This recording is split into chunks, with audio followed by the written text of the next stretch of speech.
The other thing that's happening today, and I don't know when, I alluded to it earlier, is the last night on Fox, the Attorney General said she was going to release some portion of the Epstein files today.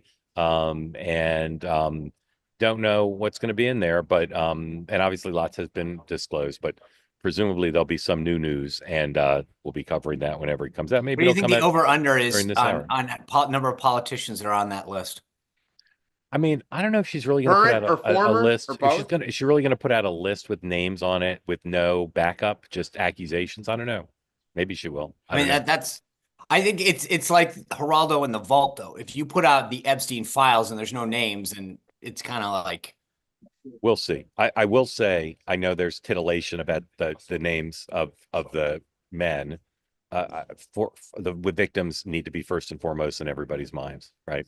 And so I had, whatever. it's funny you said that, Yeah. Mark. I had Marsha Blackburn on my show a couple days ago, and she's been huge on this, pushing Cash Patel and AG. And I admittedly went into the interview and I said, what is it your fixation on this?